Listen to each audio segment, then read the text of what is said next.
तर जकातच्या नावानं कोट्यवधींची लूट सध्या सुरू आहे, याचे तपशील आपण ग्राफिक्सच्या माध्यमातून समजून घेऊयात। महाराष्ट्रामध्ये जकातद्वारे तब्बल 10,000 कोटींची फसवणूक झाली। लोकांनी जकात गोळा करण्यासाठी खोटे मदरसे स्थापन केले जातात, ज्यांना भारतातून आणि भारताबाहेरून निधी मिळतो। काही मशिदी अनेकदा गोळा केलेले जकातचे पैसे मालमत्तेमध्ये गुंतवतात। मदरशांची स्थिती जैसे थेच राहते, मात्र मदरसे चालवणाऱ्यांची मालमत्ता वाढतीये। पैसे गोळा करणाऱ्यांची ओळख तपासण्याची कोणतीही प्रणाली सध्या नाहीये। गोळा केलेला निधी चुकीच्या उद्देशांसाठी वापरला जाण्याची शक्यता आहे।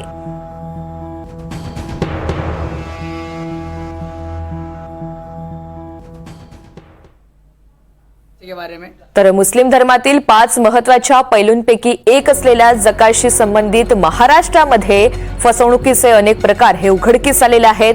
उत्तर प्रदेशमधून काही लोक जकातच्या नावानं पैसे गोळा करण्यासाठी थेट महाराष्ट्रामध्ये येत आहेत, लोकांची फसवणूक करतायत आणि खोटे मदरसे स्थापन केल्याचं सांगत जकातच्या नावाखाली मुस्लिम समाजाकडून हे पैसे उकळले जात आहेत। पुण्यामध्ये किंवा महाराष्ट्रामध्ये जकातच्या नावानं आतापर्यंत सुमारे 10,000 कोटी रुपये फसवणूक करून गोळा केलेले आहेत, अशी एक आकडेवारी हाती लागतेय। फसवणूक करणारे ना मौलाना आहेत ना मदरशांचे विद्यार्थी, त्यामुळे हे रॅकेट कुठपर्यंत पोहोचलेलं आहे, त्याची व्याप्ती किती मोठी आहे याचा सुद्धा पोलिसांकडून सध्या अंदाज बांधला जातोय। रमजानच्या आधी आणि रमजान दरम्यान 2 महिन्यांच्या कालावधीमध्ये पुण्यात जवळपास 25 ते 30 तोतया मौलांना पकडण्यात आले। दरम्यान तक्रार दाखल करण्यात आलेली असून पोलिसांनी कायद्यांविषयी स्पष्टता नसल्यामुळे गुन्हा दाखल केलेला नाहीये आणि गोळा केलेला निधी चुकीच्या उद्देशांसाठी वापरला जाऊ शकतो, असा एक अंदाज बांधला जातोय। या सगळ्या संदर्भात अधिकची माहिती देण्यासाठी आपल्यासोबत राहुल कुलकर्णी आहेत। राहुल, पुण्यामध्ये किंवा महाराष्ट्रामध्ये जकातच्या नावानं सुमारे 10,000 कोटी रुपये फसवणूक गोळा केले जात आहेत, अशी एक बाब आता समोर आलेली आहे। नेमकी हे सगळे प्रकार कसे समोर आले आणि या सगळ्या संदर्भात पोलिसांची नेमकी काय माहिती आहे?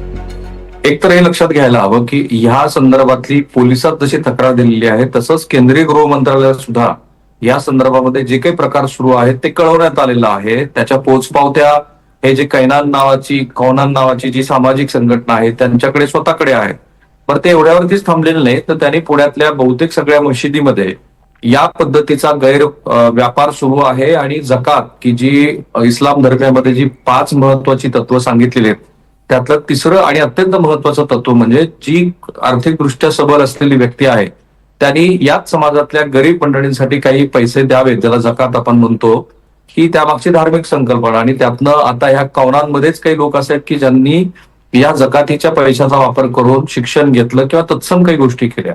तर हे साधारणपणे 2-1 वर्षापासून यांच्या लक्षात यायला लागलं होतं की उत्तर प्रदेशमधून जे मौलाना नसलेले असे लोक महाराष्ट्रामध्ये येत आहेत आणि महाराष्ट्रातले लोक उत्तर प्रदेशमध्ये पाठवले जात आहेत यासाठी की खोट्या बनावट पावत्या घ्यायच्या आणि रमजानच्या 1 महिना आधी आणि रमजानच्या काळामध्ये, कारण हा पवित्र धार्मिक महिना आहे, या काळामध्ये लोकांनी ज्या जकातीसाठी पैसे दिलेले असतात ते तिसऱ्याच लोकांनी हडप करायचे। आणि मग गेल्या 1.5 महिन्यामध्ये ही जी कौनान संघटना आहे तिने पुण्यामध्ये तब्बल 40 लोकांना ताब्यात घेतलं, त्याचे व्हिडिओ बनवले, त्यातल्या 4 तक्रारी पोलिसांमध्ये दिल्या।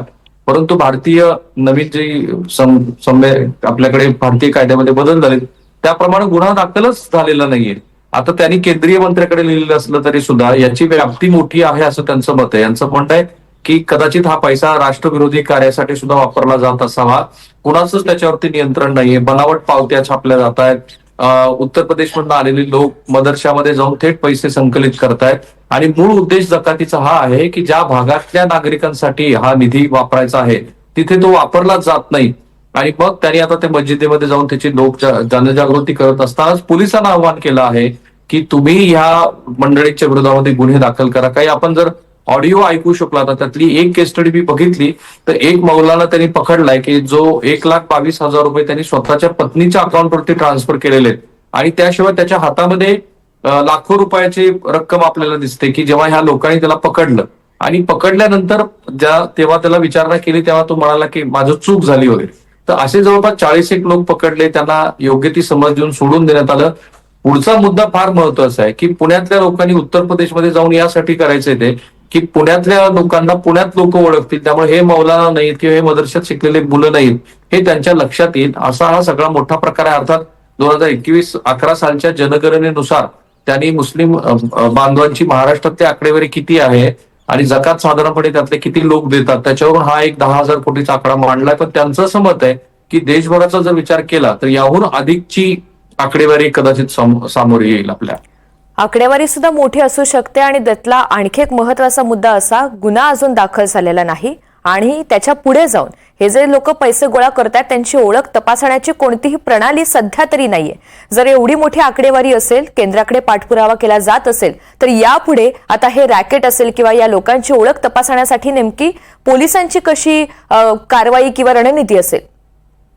पोलीस याच्यामध्ये चूक करतात असं या कौनान संघटनेचं मत आहे. कारण त्यांनी जेव्हा हे सगळे सबळ पुरावे दिले तेव्हा वानवडी पोलीस स्टेशन असेल, 2-3 पोलीस स्टेशन मधल्या पोलीस अधिकाऱ्यानेच सांगितलं की तुम्ही कशाला आता हे प्रकरण वाढवताय वगैरे, कारण त्याची व्याप्ती आणि देश विरोधात जर हे कृत्य होत असेल तर त्याचं गांभीर्य पोलिसांनी घेतलेलं नाही. बरं, असं आहे की ते फक्त पोलीस स्टेशनच्याच मर्यादित नाही तर ते सीपी कडे पण गेले होते आणि सीपीना पण त्यांनी हे सांगितलं की हे कौनान फाउंडेशन जे करत आहे त्यातनं लक्षात येणारी गोष्टी धक्कादायक आहे. मला ना त्याच्यापेक्षा अधिकची मोठी गोष्ट जास्त धक्कादायक वाटते ती अशी की ह्या मंडळीचं असं मत आहे की अशा पद्धतीनं पैसे संकलित करून काही मशिदीच्या प्रमुखांनी पुण्यामधल्या प्रॉपर्टी मध्ये सुद्धा पैसे गुंतवलेत. म्हणजे कुणाकुणाचे टोलेजिंग अपार्टमेंटची कामं सुरू आहेत, गरिबाच्या कामासाठीचा पैसा उत्तर प्रदेशातनं जमा केला जातोय, महाराष्ट्रातनं जमा केला जातो आहे आणि त्यातनं स्वतःची संपत्ती वाढवली जाते आहे. मशिदीचे प्रमुख मालदार संपत्तीचे मालक होत आहेत.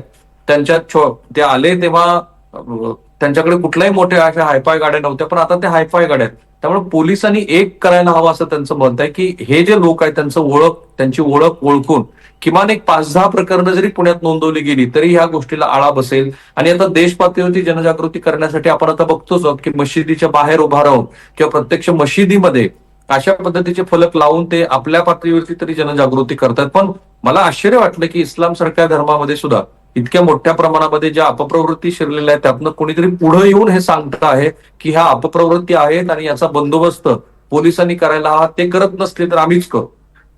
निश्चित. आणि या सगळ्या संदर्भात आता पुढे जाऊन काय कारवाई होते हे पाहणं महत्वाचं असेल. धन्यवाद सविस्तर माहितीसाठी.